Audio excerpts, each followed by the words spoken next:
Welcome to Inside the Force. I'm Greg Grunberg, a.k.a. Snap Wexley. It is a period of Star Wars mania, as new movies, comic books, novels, and TV shows populate the system.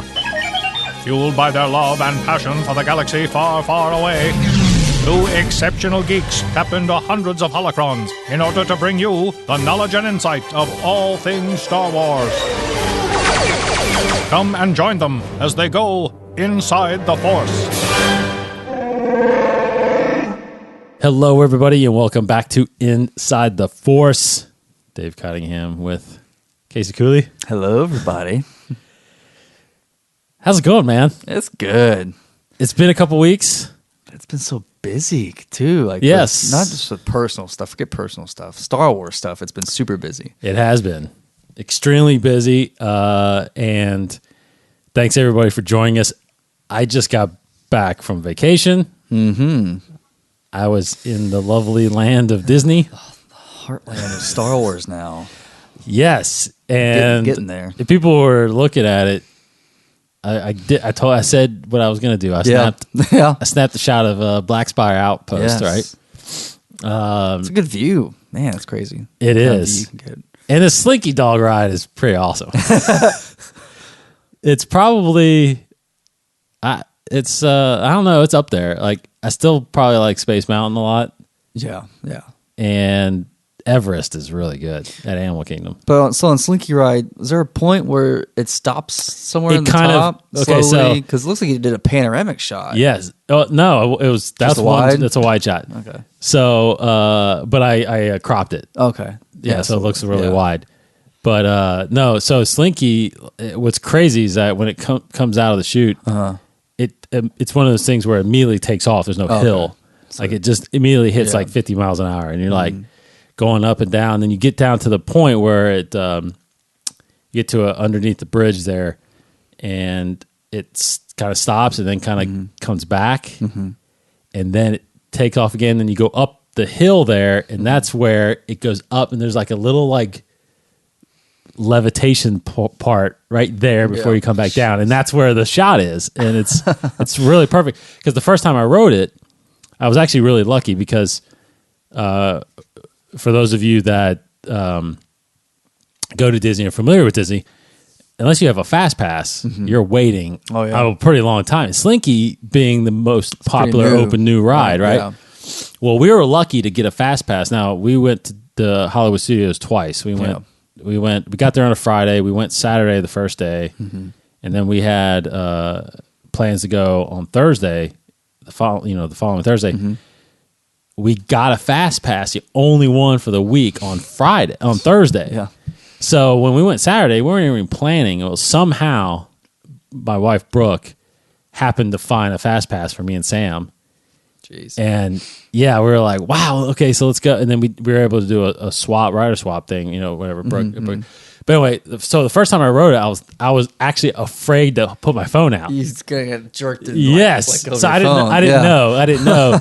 So I texted you guys. I think I texted you guys right after. I was like, oh my God, it's like Thursday. I got the perfect shot coming. So I had to wait till Thursday. Yeah, and I held my phone this whole time, and I got there and took the shot. But it's so awesome. It's I'll get a little bit more in my Disney trip later, but it just how much is going up, and it's pretty incredible. Well, just today I saw a photo of them getting closer to finishing the Falcon. Yes, there's like an aerial shot of how they're finishing. And I briefly read something about a sneak peek coming, right? Possibly Falcon and I think Hondo is what it said. Something with Hondo. I heard that Hondo might be making big part. Yeah, so man, Galaxy's Edge. So that would be pretty cool. All right, so let's get in. We got a lot to discuss since we've been gone. I know it's been old talk, but let's get into our big topic for Mandalorian is definitely taking the internet by storm, even though Resistance is out now, but people are still really talking about Mandalorian. And I'll kind of quickly go through the synopsis here, but first thing I'm going to say, please start following Jon Favreau on Instagram, everybody, because he might be the main source, the main PR for the show. From what he's been posting so far, pretty much like Ron Howard, exactly, and that's a great model to start using with these directors on social media, and so I'm very excited to see what else we get from Jon Favreau. But so he's just Jon Favreau is his handle on Instagram, and so the first introduction to the Mandalorian show was through his social media. So it's called The Mandalorian. And if you haven't heard it yet, I don't know, I'm sure you have, but let me just read through this. So, The Mandalorian. After the stories of Jango and Boba Fett, another warrior emerges in the Star Wars universe. The Mandalorian is set after the fall of the Empire and before the emergence of the First Order. We follow the travails of a lone gunfighter in the outer reaches of the galaxy, far from the authority of the New Republic. ... So that was the first of anything that we've heard of The Mandalorian officially. Shortly after that, I guess about a day later, he posts a picture of the actual Mandalorian, of our main guy, walking through a marketplace of some planet. And then just this past week, 6 days ago, and he posted 2 pictures of a couple of props on set, one being what looks like just like a random prop, but has actual deep cut references to Empire Strikes Back. And then the coolest thing though was he posted a full shot of the Mandalorian's rifle, which is quite interesting and looks to be quite cool. Which has a connection to apparently the holiday special. Yeah, which is crazy. Of Boba Fett, which is Boba Fett's introduction. Yes, I'm very excited. It's just wild. I don't know. I mean, we can speculate forever. I know the internet has gone crazy speculating about Mandalorian. As soon as we saw this photo, me and you and Cody were texting a lot about what this could mean and saying like, "Oh, there's a dent in his helmet. It looks like that could be Boba Fett's armor. It could be the character from Aftermath." So there's all kinds of theories out there now about it, but it's quite interesting and very exciting.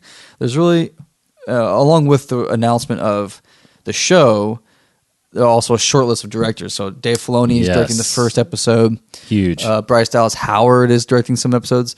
The director of Thor Ragnarok is getting his hand on some. Director of, I believe, Jessica Jones is doing one. Yep. There's another show. I always forget the other show, but there's a Netflix show that a director from that is also hopping on to Star Wars, The Mandalorian. I don't think it's called. They're not even marketing it as Star Wars: The Mandalorian, are they? I just don't realize this. It's just The Mandalorian. As of right now, it's just The Mandalorian. I mean, we haven't seen a poster or anything yet, but you would think that they would still use that Star Wars, and then the subtitle. Yeah, I would think so. What if they don't? Isn't that kind of weird? It would be weird. It would be completely weird. I think it needs it. Yeah, I think when we see a logo, it will have the Star Wars on it. Star Wars Mandalorian. Yeah, because that picture you show, I mean, it's just text. It's a mock-up of what a crawl would be, basically. Correct. But flat, not kind of flying away, Is it going to have a crawl? That would be so cool if each episode had a little crawl. Yes. That would be so absolutely. Cool. I would love that. Versus the blue text. Like, I don't want the blue text. No, yeah. I want the crawl. Little crawl. Because we talked, and I read a bunch of, on my trip, I read a bunch of Poe Dameron comics. Yeah. And every comic has a crawl in it. The books pretty much have a crawl too, right? They have a 3-paragraph crawl, basically. Yeah. Almost every one of them. I think pretty much every one of them, yeah. I would be okay if maybe the first episode only had a crawl, since it's an introduction to an entire story, like overarching I guess story. It just depends if there's gaps in between. Yeah. Do you know what I mean? Yeah. That's like if it's one continuous story after the other. I would think there's a one arc for the entire series, or for the entire season, at least. So I would be okay if they just had a crawl in the first episode and the rest of them just started with even if it's just a paragraph. Even if it's just one paragraph, that's fine. Sure. Yeah, why not? Because in a way, I don't think Netflix original shows do it like Daredevil though. So, but normally shows will do previously on so and so, and they'll give you a recap, which is essentially a Star Wars crawl.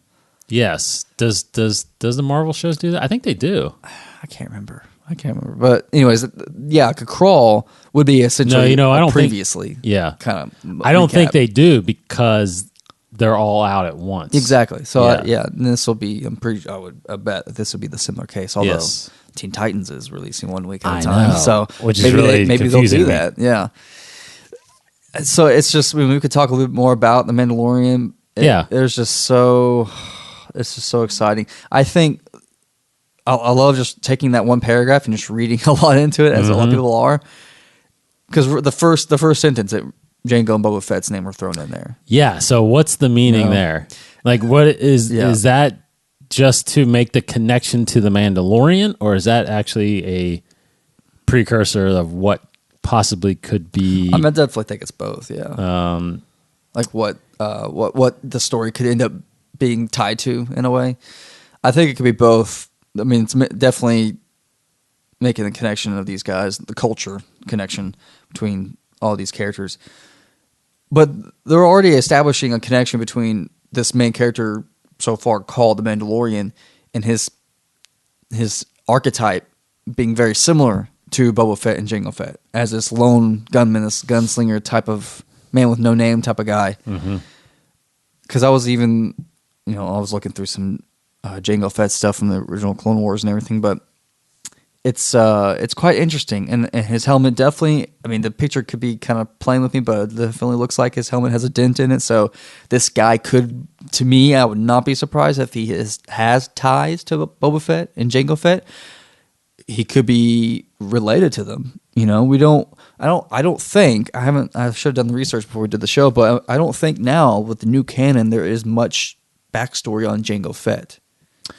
No, I think he's from Concord Dawn. I think that's all that. Yeah, which is confusing because you're right, because I should have looked this up, but I pieced together a little bit that he is from Concord Dawn, but he's not Mandalorian. Is he not Mandalorian by blood? I know there are some talks like that on the internet about.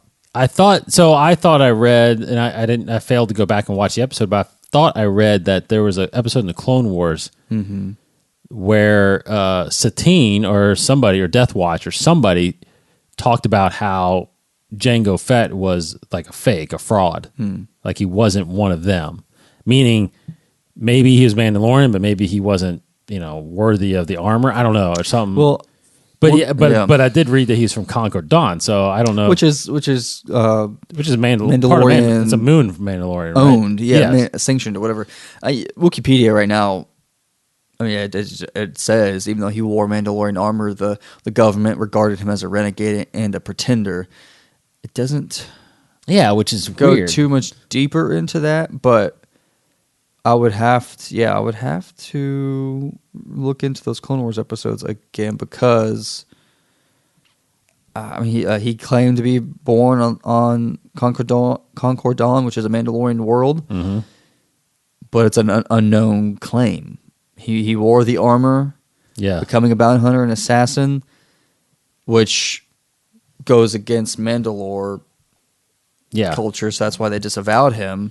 They're claiming that he's just simply a bounty hunter who stole the armor. But so there's nothing. It doesn't seem there's really much official word within the canon to say whether or not definitively he's Mandalorian or not. But this is making that connection. Yeah, the show is. Yeah, like after the stories of Jango, I mean, another warrior. I mean, they're saying.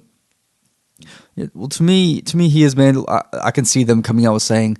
He is Mandalorian, but he, as I said, he is disavowed and therefore stripped of his status as a Mandalorian, and therefore he's just seen as a pretender.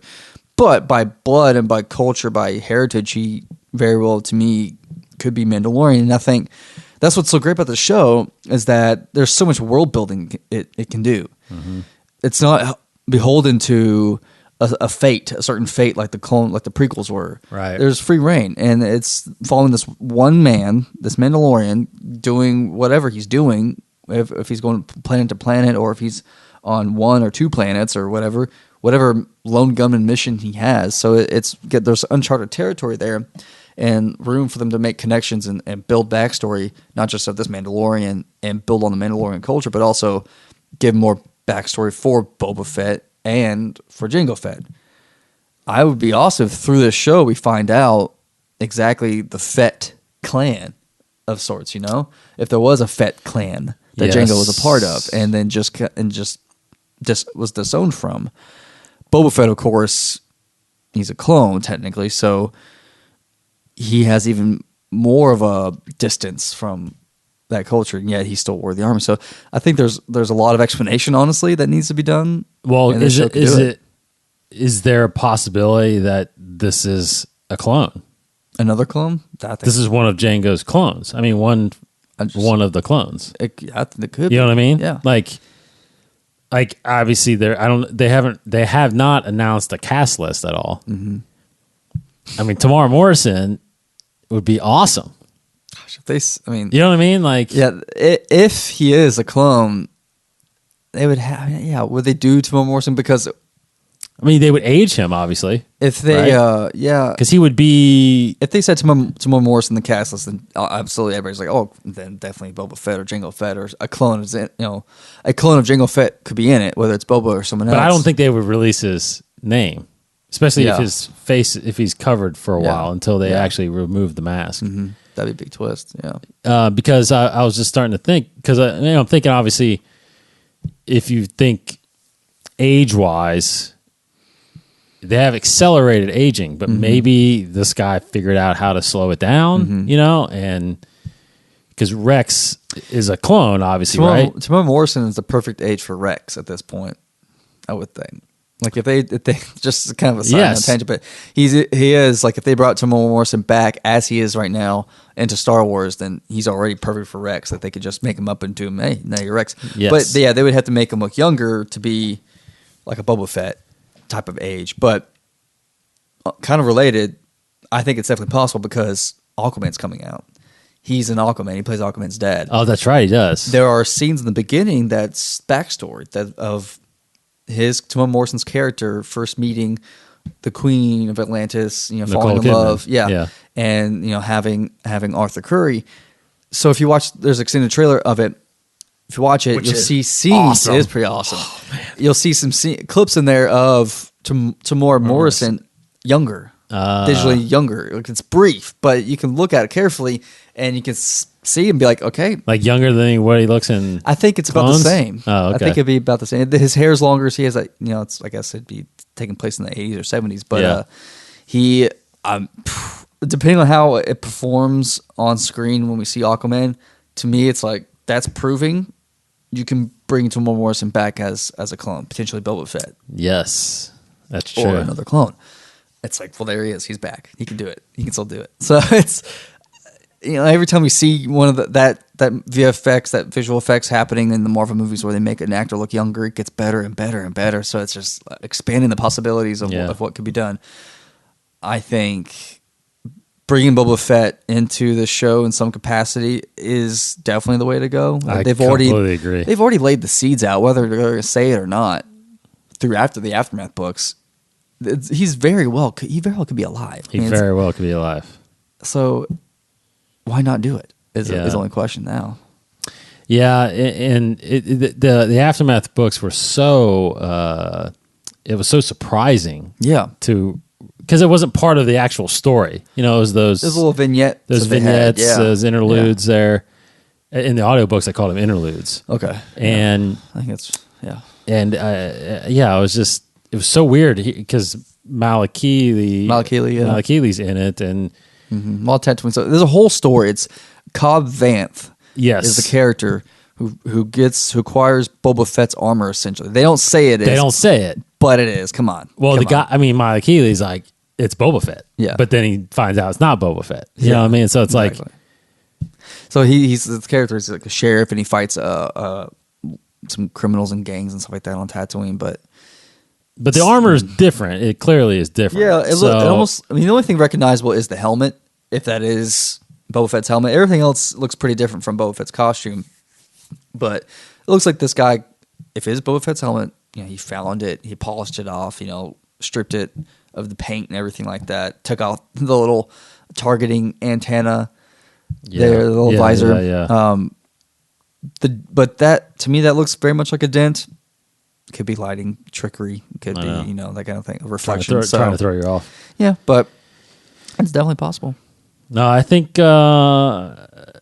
with all the talk, like you just said, I think that with all the talk of, and it started from years ago when they announced that 13-13 game. Yeah, level, right. With Boba Fett was going to be in that. Yeah. To now the standalone movie that James Mangold was apparently writing and directing, and right. It's like you have all these the aftermath. It's like you have all these things pointing, and then all of a sudden you have his name in this description. It's like, how could it not be somehow connected to Boba Fett, or actually have a Boba Fett in it? I mean, ultimately, we do this every movie, right? Or everything that comes out, we start talking about, how does it connect? How do we are they even thinking about that? It's like you start thinking about, or is it like where they're really trying to just separate this and have its own story outside of everything? I mean, I hope that they are connecting it somehow. I mean, that would be awesome. I mean, it's so close to the timeline, right? Because I mean, this is what, 3 years after Return of the Jedi, right? I think it was established around the last shot timeline, so like 2 years after 2 years after Jakku. Yeah, yes. You're right. Yeah, so 3 years. 3 years after Jedi. Yeah, it's like I mean, it's so close to that era that you've got to have familiarity with it, with characters and situations, and I mean, I think it's been maybe it's talked about here where it's like we start breaking this down a little bit. Fall of the Empire. Now it says before before the emergence of the First Order, so I don't think we'll actually see anything First Order. Right. The only interesting part about that is, I think it was like a week ago, I saw on Reddit some photos on set which appear to be stormtroopers. Did you ever see that? I'll see if I can pull it up. First Order stormtroopers? No, just stormtroopers. Regular stormtroopers. I definitely think they're still lingering around. That's why, but they have essentially no authority because after Aftermath, they signed that truce or whatever, that surrender. Masamida surrenders, and what you believe, everybody is either killed in Jakku or they just retreat into wild space, unknown regions, with a lot of them retreated, right? And all the Star Destroyers and all but that. there had to have been... There's still people probably within... Some outposts out there that are like, what is going on? Maybe they don't know. They don't know. That's true. I mean, they already in Aftermath, they already did something. Didn't even know about the Emperor being killed. So yeah, it's big. It's 1,000. Thousands of worlds out there. So it's like some stormtroopers might be out there, like just true. Waiting for the reinforcements. They're waiting to be relieved, and they're like, it just doesn't come, and they're like, what the heck's going on? They could be. I don't know. They could be. What's the word I'm thinking of? But they could just be. They know, maybe they're aware of the Empire being destroyed, and yet they're still just holding their ground and kind of just be. They're just renegades or mercenaries now, but they still wear the armor. They still believe the dogma of the Empire. But that interested me, and I think that's. I don't think we'll see First Order get glimpses of Starkiller Base, anything like that with any of that. But definitely interesting that it's only a couple of years after Jakku, 3 years after Jedi. Because people really need to put their mind in that, because this is, 30 plus years after Return of the Jedi, or 40 years after Return of the Jedi, our time. But in Star Wars time, it's only 3 years after. So you got to put yourself in the mindset that it's still fresh. Correct. All that war and Civil War, Boba Fett's supposed death is still fresh. So it's not like it's been 40 years since we last saw him in Star Wars canon. It's only been a few years, so he very well could have. What appears to be an aftermath is the Sarlacc pit, that creature in the pit. I'm about to sneeze here. Excuse me, sorry. But that creature was killed because of the explosions that happened with Jabba's sail barge. It killed the creature. It looked like his guts were kind of open, so people have been pillaging from it. Yeah, took the armor. Boba Fett himself could have crawled out and escaped somehow, but in the past 2-3 years could have just been laying low. There's just so many possibilities you can you can run with there. They've opened the door, so I think this is the time to show us what's come out.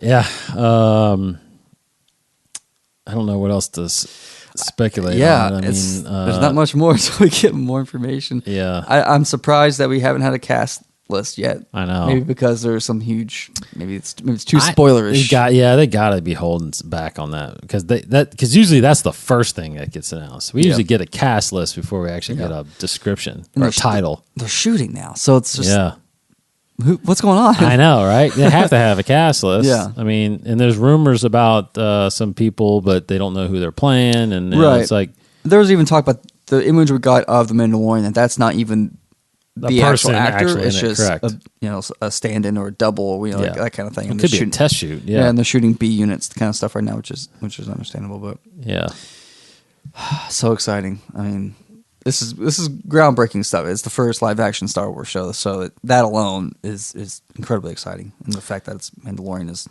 double. Yeah, exciting. And I am super pumped and stoked for Filoni. Yes, like that. Finally, I think people are gonna. I think this first episode is gonna be incredible. And even the rest of the list of the directors that we got, Thor Ragnarok. It was a great movie. So the director, I'm very excited to see his take on Star Wars. People, I think, have been wanting to see him do a Star Wars for a while. So this is a great test. Bryce Dallas Howard. I mean, she hasn't directed much, but I'm still excited. I'm still interested to see what her take would be. It'd be a fresh take, and I do think though.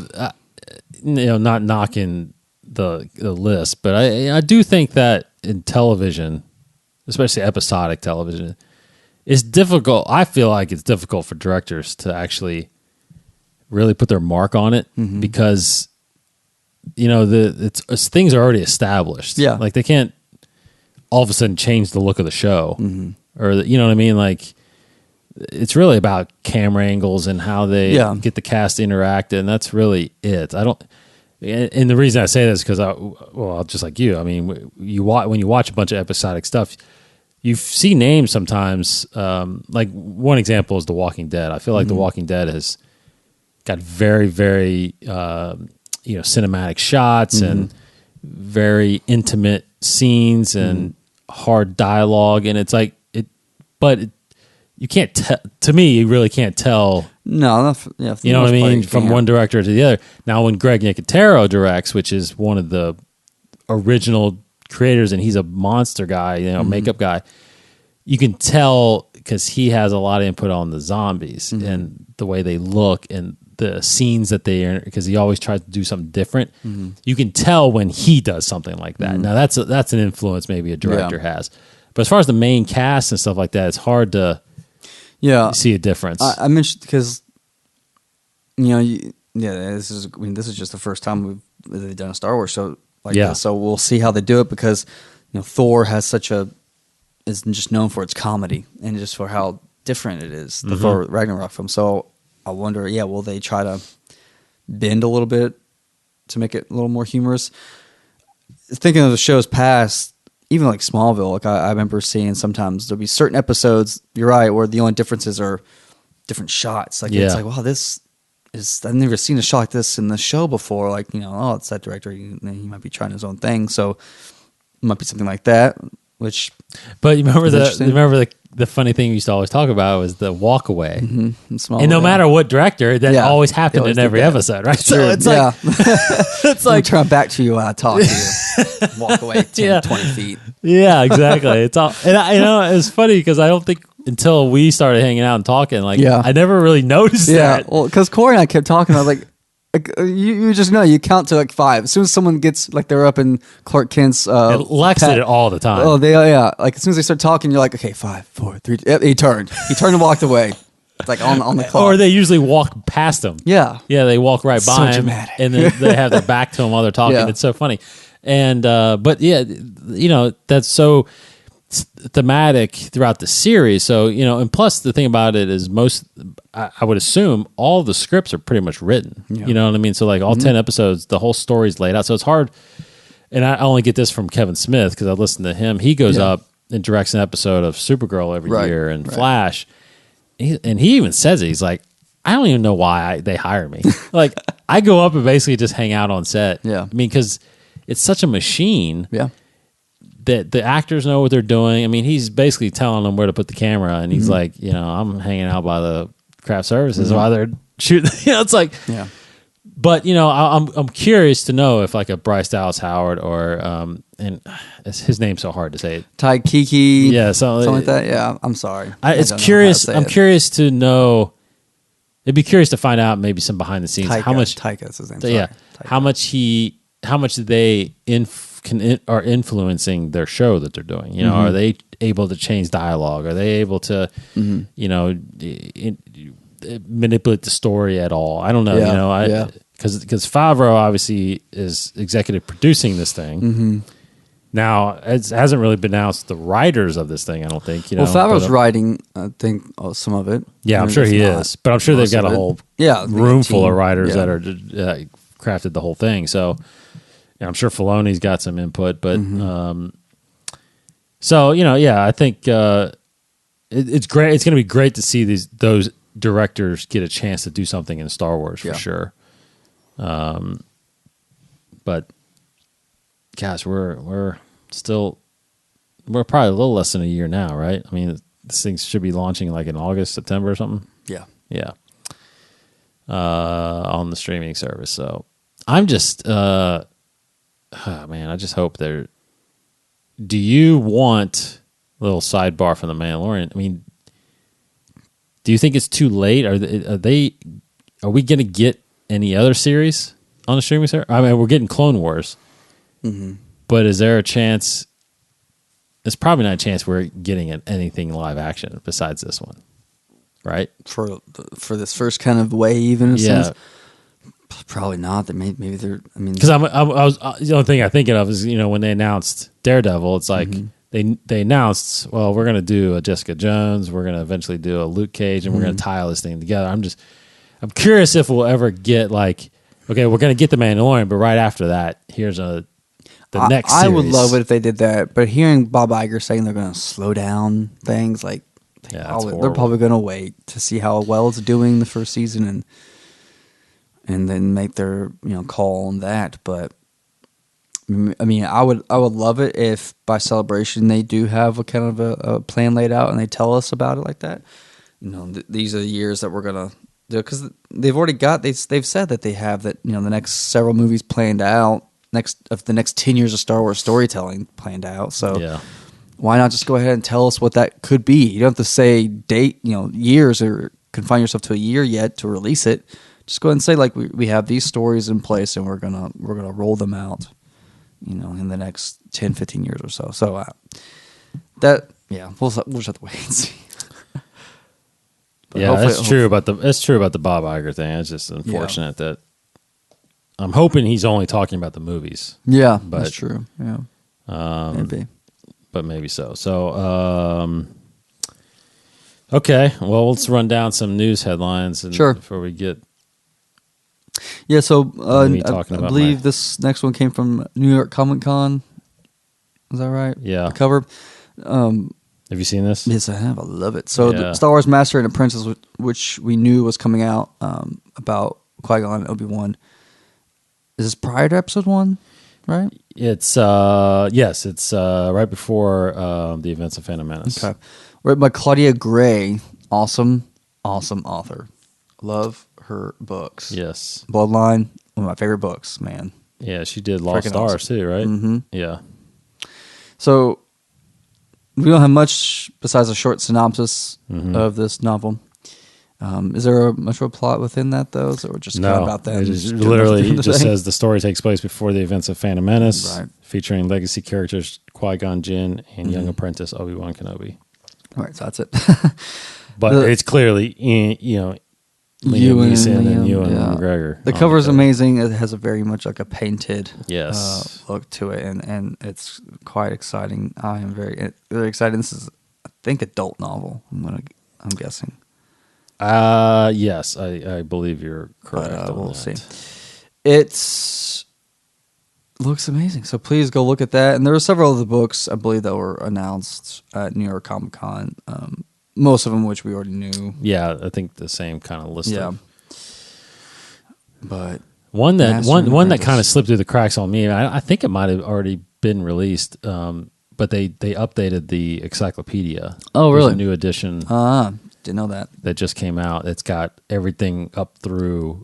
I think it actually has some resistance things. The ultimate encyclopedia, which or the absolutely everything you need to know. Not that it's so like the ultimate absolute one. It's the or like the big white one that had the stormtrooper on it. I think is the. That's the ultimate one. Yeah. They haven't updated that one. Oh, you're saying like the Pablo Hidalgo? The encyclopedia one. Yeah. Okay. But they showed. I'll pull it up here. But they have a list of other people that contributed to it. James Luceno contributed to it. Good. Where did I see that? Here it is. The Complete Visual Dictionary. I'm sorry. Okay. That's what. Yeah, that's Visual Dictionary. So, new edition from James Luceno, Dave West Reynolds, Ryder Wyndham, Jason Fry, and Pablo Hidalgo. Cool. So it has. I got to get it. I must have it. Yeah, it's the complete updated list. And it goes in chronological order. Cool. So it starts in the prequels, goes up through. Goes up to now this Kaladahinan on Paulus Massa. Yeah. And then through the original trilogy and into the sequel eras. I thought it said it had even. I thought maybe no. I think it's through Solo. I don't think it's through Resistance. I don't think it has anything Resistance. Yeah. But of course, all the Last Jedi stuff, and cool. It even says. What I thought was cool, it says it's the book opens with an introduction and explains the purpose of the visual dictionary and the reason for the update, followed by a galaxy overview that briefly discusses the different factions that have existed during the time period, along with major locations, namely Coruscant, Jakku, Naboo, Starkiller Base, and Tatooine. Special technology provides a general summary of blastery weaponry, lightsabers, and droids. So I was curious about that. Like it says, explains why the reason for this update, which I would think because they want to add new stuff, new material, new dictionary. But I'm sure you got to believe that it'd take really reading it. You got to believe that some little stuff might be retconned, or changed. Yeah, you know what I mean. It has to be. Yeah. So it's like. This, even though this is updated, meaning basically the previous one just doesn't matter anymore. Yeah. Like this is the version that you should go by. So obviously little things probably don't matter, but character profiles and stuff like that. But there might be little things that, pop up that, that change it. Okay. Very cool. What else we got? So I'll talk about this. Did you read about the I did, yeah. thing? I read through the whole Twitter thread of this. It's crazy. Now, I don't want to get too into it, but what are your thoughts? So we're talking about Chuck Wendig being fired from Marvel. From Marvel. Yeah. That's what you got. That's the big takeaway from this for me. Specifically the Vader book. Yes. So Wendig, as if you are an avid Star Wars fan, if you have followed Wendig on any social media for maybe a couple of days, he's very he voices his opinion quite a bit politically. Yes, a lot of topics. Which fine, he could do that. Sure, yeah, free speech. He didn't hold back. And I feel like we've talked about this actually because then somebody else, a writer or somebody else, I feel like got fired or something because we talked about how maybe it was for another franchise though. Because we talk about how should writers be careful what they say? Should they hold back on their opinion for fear of being fired because of this? Maybe it might have been a director thing. I don't know. But James Gunn got fired. Yeah, James Gunn did too. So from Disney, and we all knew it's like Chuck Wendig. He's one of those guys that just can't keep his mouth shut. Which is again, that's his opinion. So in this case, Marvel, not Lucasfilm. I guess technically Disney, yes, but not Lucasfilm. Marvel fired Chuck Wendig from pretty much any Star Wars or Marvel related projects. Yeah, because he was on the Vader comic. Yeah. And then he had an untitled he had an untitled novel he was working on. Yeah. But the novel seemed like it didn't seem like it was Del Rey, because somebody on that tweet thread said, looks like I'm not going to read any more novels, Del Rey novels. And Del Rey said, "Hey, we didn't do anything." Yeah. Yeah. So I think the novel was a graphic novel. Or like Disney Publishing, maybe it was for younger audience. Yes, maybe. Or not, I was thinking possibly adaptation of Aftermath, maybe. Well, maybe. You know what I mean? Or something like that. Because Wendig makes the connection that he was given a lot of freedom with his stories in Aftermath, with the characters that he created.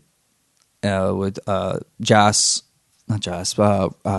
Velus. Yes. And even Snap's aunt.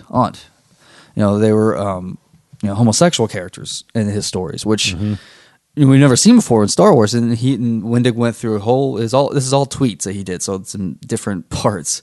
But he talked about how he got a lot of flack from fans and reviewers and critics about what he did with Aftermath, but it was a success, definitely. Yes. And he is still quite proud of it, as everybody should be, because they are phenomenal books, and they definitely added a lot to the canon of Star Wars in ways where most books have not.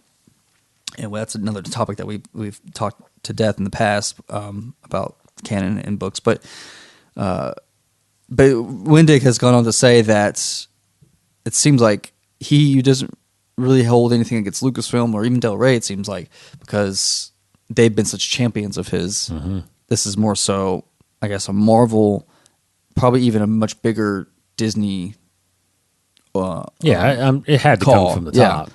But. So hopefully this doesn't mean that he is going to be prohibited from writing stuff for other Lucasfilm projects like Del Rey books, or other. But you got to think that they would be very hesitant. Yeah, I mean, you know, look, I'm a big fan of the Aftermath books. I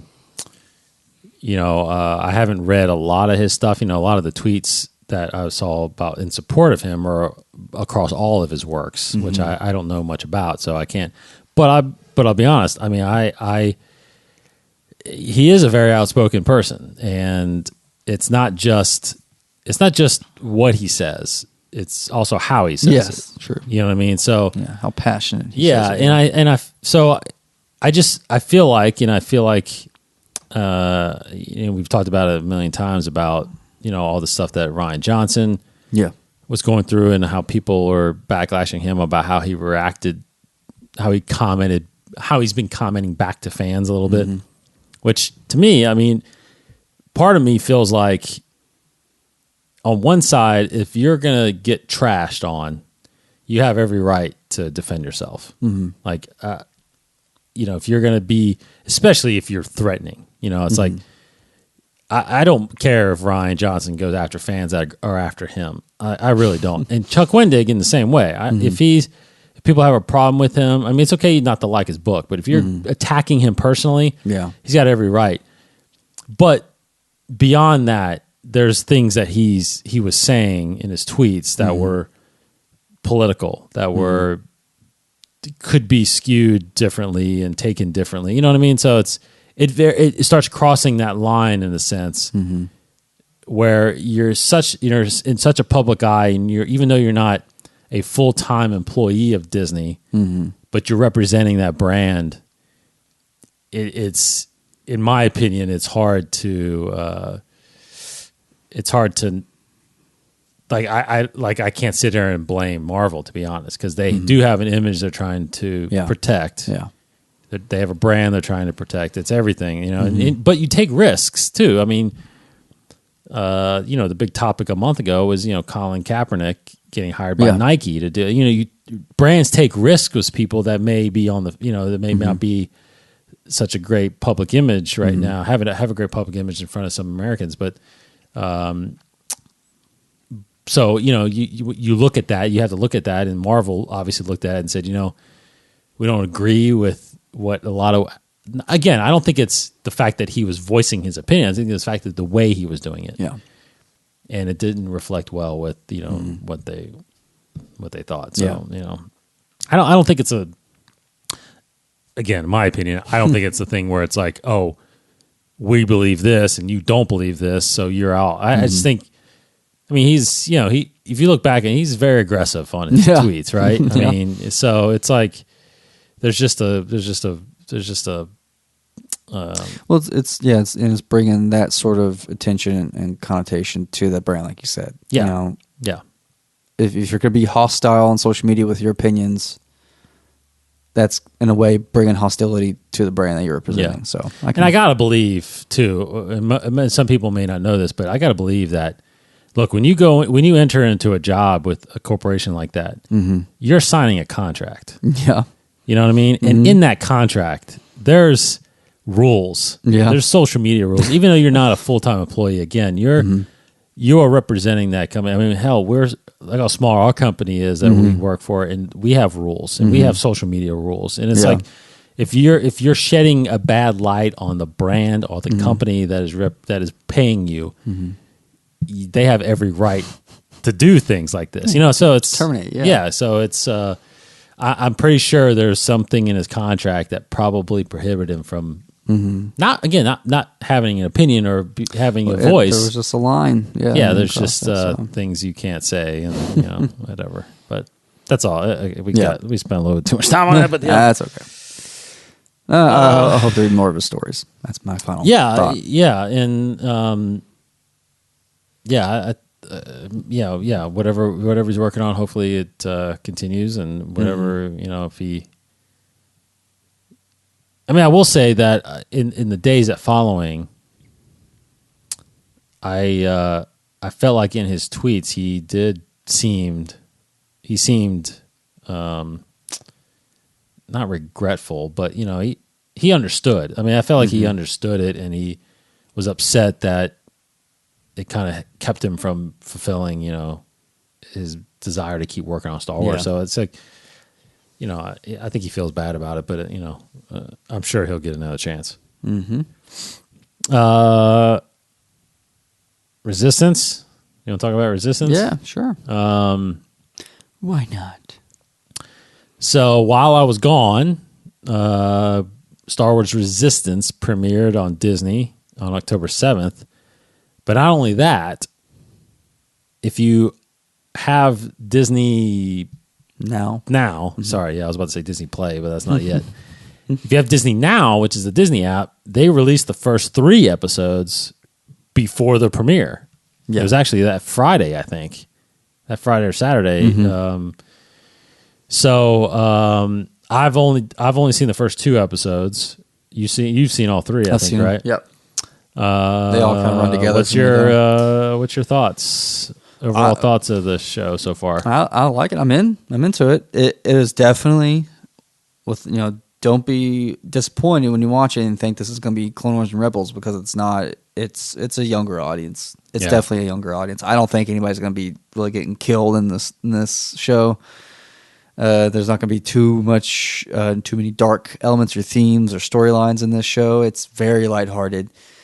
To the point sometimes where I get a little annoyed with the main character Kaz because of how goofy he is. Very goofy. Like every time he runs and turns a corner, he just flails his arms and scoots, and as he's drifting around a corner. So he's clumsy. Yeah, he's very clumsy. He described, I think the creators are even describing him as he's like a bird, kind of thing, where he's just always, jittery and this way or that way, and he's very passionate. But I get it. I'm not. It's not speaking much to me as my demographic. Yeah, I'm gonna watch it because it's Star Wars, and I'm gonna pull as much canon from it as possible, because there are little nuggets. That I was talking to Cody. We were kind of gotten to a point where this show very well may not expand the canon in great depths that Rebels did or Clone Wars did. It may not go into crazy cultural storylines. Obviously, probably not the Force, because there's most likely no Jedi in this show, but other realms of the Star Wars galaxy, it may be very superficial. Who knows? I mean, I do expect we'll get more information on the First Order, what they're doing, maybe the infrastructure of the Resistance, but I think it's going to be still kind of a superficial show where it's going to, these are characters, it's a lot of pirates, a lot of espionage, a lot of spy, a lot of adventure, a lot of fun and entertainment, and that's going to be probably pretty much it. I hope I'm pleasantly surprised. I'll definitely love the animation. I think that's pretty. I think it's pretty cool and very exciting. I love the voice acting. I love so far what we've been seeing, but I'm not in absolute love with it like I was like when Clone Wars first started or Rebels first started. But I do like it. Don't get me wrong. I watched the first episode a couple times just to get it soaked in, and it's very early. Yeah, I don't think we're even near what the actual plot of this whole series is going to be and what it's going to become. Because if you think back, like when Rebels first started, I mean, if you told me then that series was going to end up giving us Maul versus Obi-Wan, I would have been like, whatever. How's it going to get there? Yeah. This is totally separate. Exactly. So there's no telling really where this could go. Sure. Yeah. I did like, getting that shot of Leia. I hope there's more of that. I don't expect to see Poe a lot. Obviously, he's probably gone for a while, and we got a glimpse of Phasma. At least I remember her in the second episode. So, I think we got the Star Killer base and all that. I do think that I'm definitely a lot more impressed with the animation than I thought it was going to be. I was a little worried that it was going to, I get a little, not a little, no, I wouldn't say frustrated, but I was going to say, I was listening to another podcast and they kept saying cartoons. They kept calling Clone Wars cartoon. And I'm like, they're not, to me, they're not cartoons. It's animation. They're animation shows, because like, when you think of cartoons, that was the little term that, like Looney Tunes. Yeah, like well, that. not just like that, like the Saturday morning cartoons that it's like the Saturday morning animation shows that kids watch. I don't know where cartoons even really came from, but I don't know. And maybe it's something with drawing. I don't know, but it's like this is animation because I feel like there's still a lot. There's definitely a look to it that's creative because it's not just drawn. I mean, they're thinking about the lighting. I noticed that more than anything. There was a ton of shadow. This is a delicate process of animation. It is very much like an anime show. From what I've seen. I mean, I don't know much more than that, honestly, but it's... Yeah, I'm sure it's digitally drawn now. I'm sure it's not... I mean, you can see some of these things. It's like cell... It has something to do with like cell shading, cell lighting. I can't remember. Cody knows a little bit more about it, but it looks more digital than hand-drawn. Yeah. Well, it's hand-drawn, I think, on a digital. Yeah, I mean, they're drawing on pads now and all that stuff, which is great, but I think I was really impressed with the way it looked. I wasn't that bought by it just by the trailers and stuff like that. But watching it does suck you in, and it does, especially like the race and it was really good. So, but I'm with you. Kaz has got to grow on me a little bit, which I think he will. I mean, I think he'll get more serious, and I do think the show will get a little bit more serious. I think I agree with you. I don't think there's going to be a lot of battles or killing. I think it's a lot more espionage, right? And I think, but hopefully it gets I just feel like there's going to be a little bit more good, grown up storylines that are going on. Maybe I'm not really holding to that. And one example is I can't remember honestly if it's second episode, third episodes, but when the pirates come and attack Colossus. Yes. It was the second episode. They fight and they and try to fire and shoot them down. But when the ace pilots, one of them gets shot, but it kind of crashes in the water, and I think that's it. Yes, the rest of them get shot and damaged, and they fly off into space. Yeah.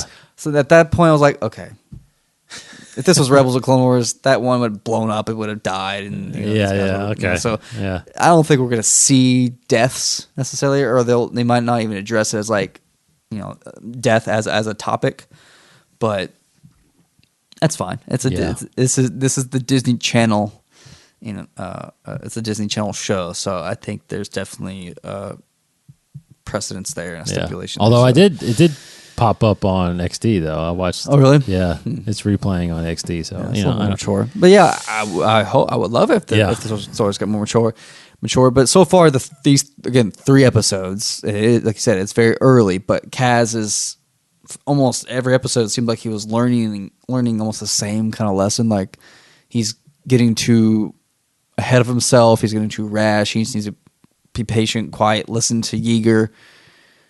Be more respectful, be more calm and responsible. So a lot of these very much fundamental lessons that a young character will learn. So he's a kid. It's just a very safe show right now. So which I guess it's supposed to be, until they get more of an audience. But as I said, I like it. I'm going to watch it. Agreed. I'm into it, and I was rewatching one of the episodes again a little bit, and I had my little boy Jake was watching, and he was attracted by the animation. He's just 13 months, but it was capturing his attention. It's like, oh, great. Yeah. So, and again, about the canon stuff, it not really expanding too much. I am watching it also for the little Easter eggs, because this is just a side note, but something I want to research more. There's one character, I can't remember if his name's Dozer or something like that, the big brutish guy that tosses people over the ship. He has a couple tattoos on his arms, I noticed. One on each forearm. One of them looks kind of like the New Republic symbol, but a little different. Another one is like a squid tentacle creature. And so that's the kind of stuff I'm really going to be trying to look for and pay attention to, because I know Story Group loves doing stuff like that, where they'll throw tiny little details like that leads to bigger concepts in Star Wars. And that's what I love, and that's what I would love to look forward to and hope they keep putting in there. Yeah. Yeah, so I'm hooked for a while. I'm definitely in. Sundays at 10 is when they're airing. I'm guessing it looks like they might be pushing out episodes before that airs on Disney now. But again, the third episode is airing on television Sunday, but it's already out on Disney now. So we'll keep reviewing those for you. Okay, so I'll mention briefly one thing before I get to my experience with Secrets of the Empire. I thought it was really neat, as we talk about Rebels a little bit. Vanessa Marshall was recently on Full of Sith, and I was listening to that the other day, and I told you about it, I think today or yesterday, and I said, I wanted people to know, listen to us, something maybe I didn't know about, and maybe it had been released or not. I don't remember, but she talked about the controversy surrounding Hera's son, Hera and Kanan's son, Jason Syndulla. Jason Syndulla, or just Jason. But like the last name though, I can't think of. Did he say the last name? No, you're right. Sorry, I guess Jason Jarrus, I guess.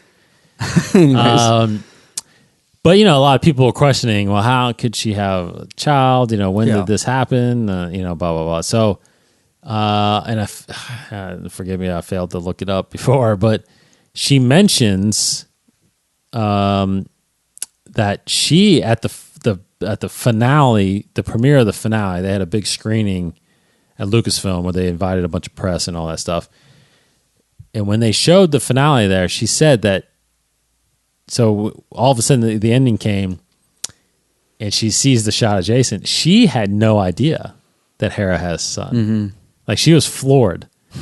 In fact, Tia, who plays Sabine, since she had done those scenes at the end, she's the only one that knew how the thing ended, and she knew, and she couldn't tell her. So she said she immediately went to Filoni and was like, "Wait a minute, I got all these questions. You got to tell me." So apparently there was an episode where, and I think they mentioned the episode on there, but I forgot. But she, as in Hera and Kanan, are basically talking about. I think it's right before she goes and attacks the depot. You remember? I think she goes first and gets caught. Yeah. So there's an episode, I think, right before she leaves. Yeah. where they're kind of in a relation. Yeah. They're talking, and the sun. It's a bright day. Mm-hmm. Well, then it cuts to a commercial, right? And when the commercial comes back, apparently the sun looks as though it's setting, mm-hmm. but Filoni tells her that it's not setting; it's rising. Mm-hmm. So there was an evening that went by there, and that's when the conception happened. Right. So people were thrown off thinking that, that not that much time went by in that scene. So, but apparently it's the next morning and she's about to leave. So there you go. So if you want to go check that episode, I can't remember what it's called, or go listen to Full of Sith and listen to that interview. But there is an explanation. There was a thought process, of course. And why he doesn't have Leku. Who knows? I mean, the human is a little more dominant gene. I guess maybe. I don't know. Got the green hair, but he's got the green hair.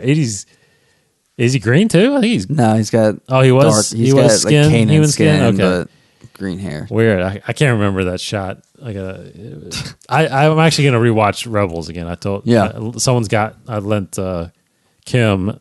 Oh, really? 3 seasons, and I just ordered the final season on Prime, which I didn't know. I think Amazon. You can stream the whole series on Amazon if you have Amazon Prime. I think it's on Amazon Prime, which is weird because it's not on Netflix. Yeah, right. I don't think it's at least Netflix. American Netflix. I think it's probably on like a Brazil Netflix. Maybe. I've heard or something. But if you're in Brazil, okay. So last thing I got to talk about is Secrets of the Empire. Yeah. Okay, so Secrets of the Empire. So it's the VR hyper experience from The Void. So The Void, and for those of you, I mean, again, they're only in 4 locations in this country. I think they're in Canada, a couple places in Canada. But so I feel like there's not a lot of chatter about this experience, right? Because there's a lot of talk before it came out. Yes. Now, nothing. I don't hear, and it came out just recently, earlier this summer, I think, right? So, so I knew I was going to do it. I mentioned it on the episode here, and it's $30. You go and pay $30 to get signed up, and you have to sign a bunch of waivers. And and I got to admit, as I'm getting older, I'm feeling like I get more motion sickness. Oh yeah, especially with VR. Yeah, we do VR a little bit at the office, and there's times when I wear that stuff, and when the camera is moving, or when you're moving, I'm like, I can't do that. Yeah. Now, if I could stand there and just look around, I'm good. Mm-hmm. But this is, you're moving, right? You're supposed to be moving around, and I was kind of worried. I was like, am I going to get sick in this thing? Yeah.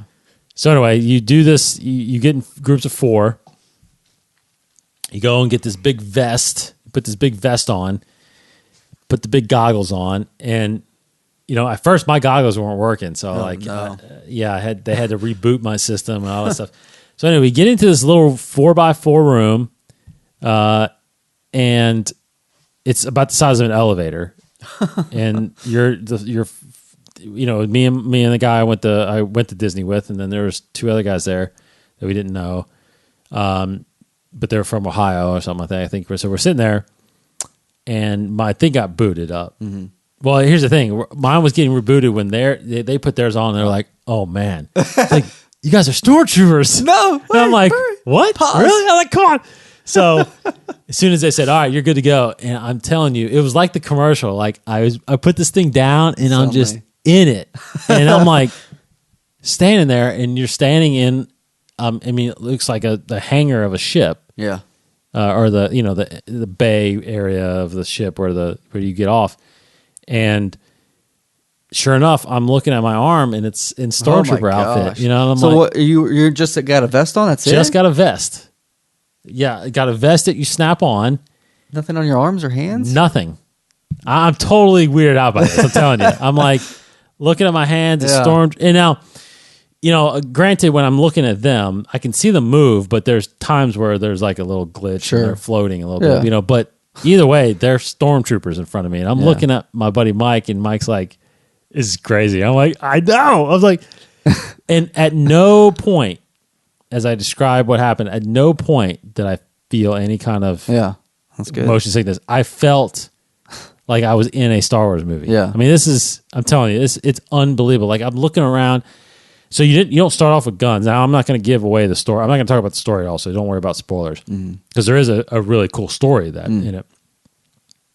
But, you're what you do know before, which is not a spoiler, is you're rebels that have confiscated some stormtrooper outfits. So you're going undercover. And the undercover mission is going to Mustafar. Okay. So yeah, you're in this room, and the doors open, and you walk into a room, and K2 is there. Okay, cool. And he explains the mission, and you jump to hyperspace, and then when you get to Mustafar, you get out of you walk and then into door opens, and you walk onto this platform. And if you've seen the trailer, this is that shot of the platform with the stormtroopers on it, and you walk out.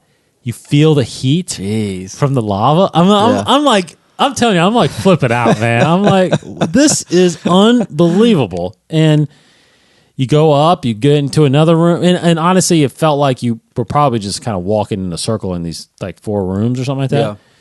But there was a little bridge, so you felt like you were like had to stay up. You know what I mean? Like, and then you get into the point. You get to a point where things start going south, and you walk into a room where there's an armory, and you grab a gun off the wall and a blaster. It's a blaster. But you're not actually holding anything for real. No, you are holding. It's there. You actually get a gun. You feel you're holding it. Yeah, it's there. Gosh. And just and I forgot before that.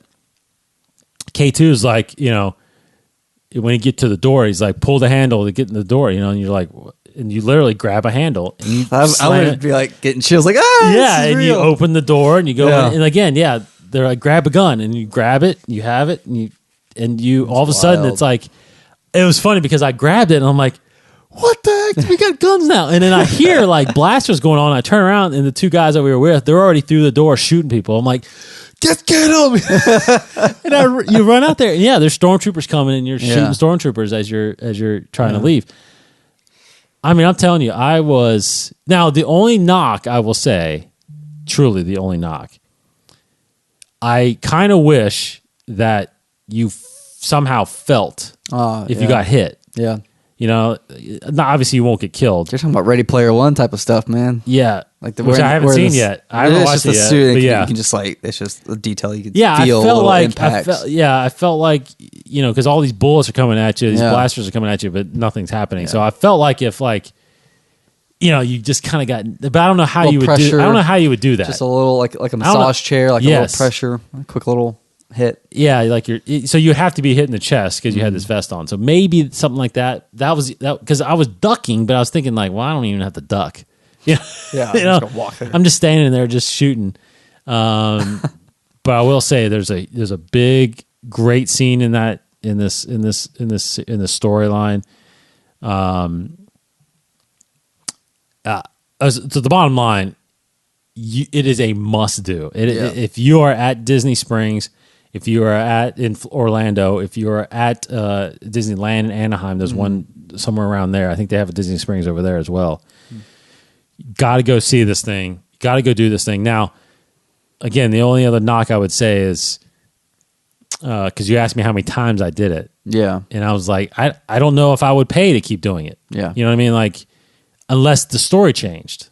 Like, to do the exact same thing again, I don't know if I'd do it again, but if I knew that it was a different story, if there were 5 different stories, I would have done all 5 of them. Then I guarantee it. You know what I mean? So it's like, and it's about, I felt like it's probably about 10 minutes long. Yeah. It seemed like it because when you texted us saying like I'm about to go in it, and it wasn't that much longer until you said it was done. So after they say,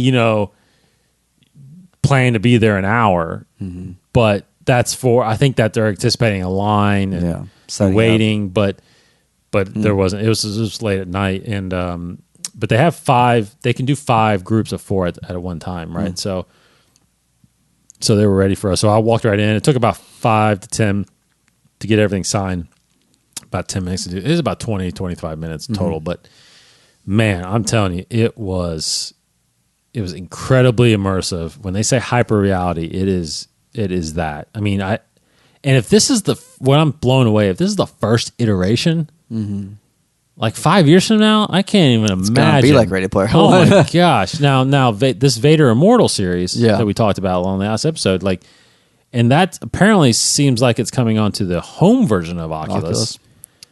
I don't know how they're going to do that, but whatever they're doing, it is pushing the boundaries of technology and the boundaries of home entertainment. You know. Yeah. So when you moved in Secrets of the Empire, or like walking, you're not actually. Are you actually taking steps? You are physically walking, but like, how far are you moving within the game? Not very far. That's what I'm saying. It seems in a small like room. You said. Yeah, it seems like think about the size of the production area, right? Which is probably about what, like 10 feet by 15 feet or something like that, whatever, 20 feet.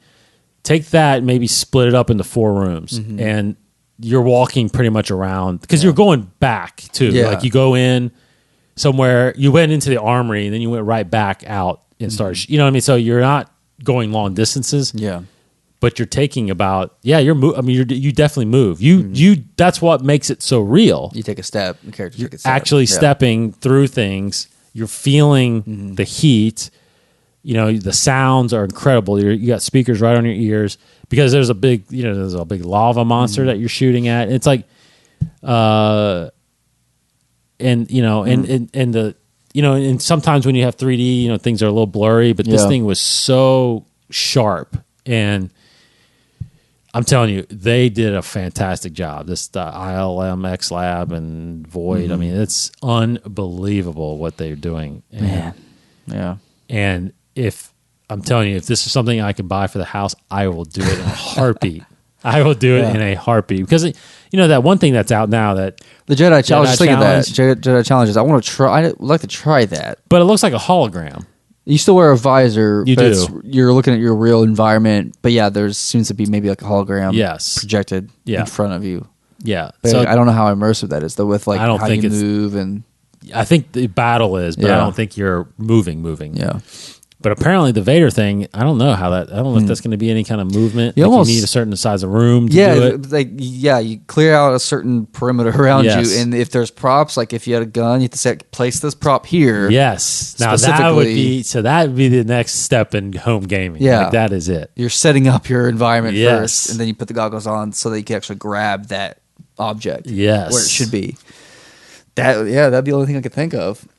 I mean, and this I'm telling you. And then the other interactive thing was, while like some guys, though the other guys were kind of defending you, there's a point where K2 is telling you you have to do something in order to unlock something, and it's basically there's buttons on a panel, and there's a sequence that he blinks, and you have to do the sequence like Simon Says almost crazy, and you're actually physically hitting these buttons. I want to see the room that you're in. Oh, see, I was a little disappointed. When I left, I was like, do you got like screenshots of what I was seeing? And they're like, no, we don't do anything like that. I'm like, I wish you can record like what I'm seeing. Like that would be unbelievable. But I'm telling you, when you watch the trailer and they that is what it looks like. Yeah.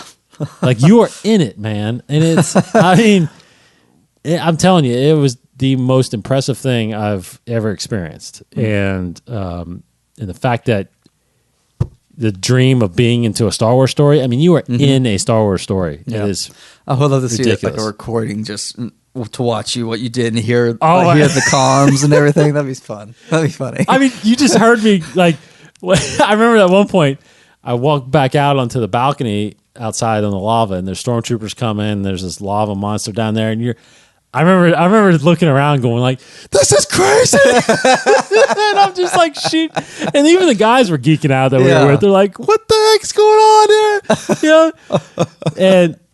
But when the leading up to that, when you're kind of learning everything, that is one thing. I should have went back and did it again, because the first time I'm literally like just looking around. Yeah. I'm like, what the heck? And I really paid attention really what K2's saying and all this stuff. And and me and Mike were kind of hitting each other like, this is crazy. This is, so like, I probably should have done it again just to really like focus in on it. But I was you wanted to, because even when I got the gun, I was like shooting the wall, and the wall was, putting burn marks in it. I'm like, this is unbelievable. So like when you look at the other guys in the game with you, you see all their movements in real as they are actually moving. Yeah, so, they're moving with their gun, and they're in stormtrooper.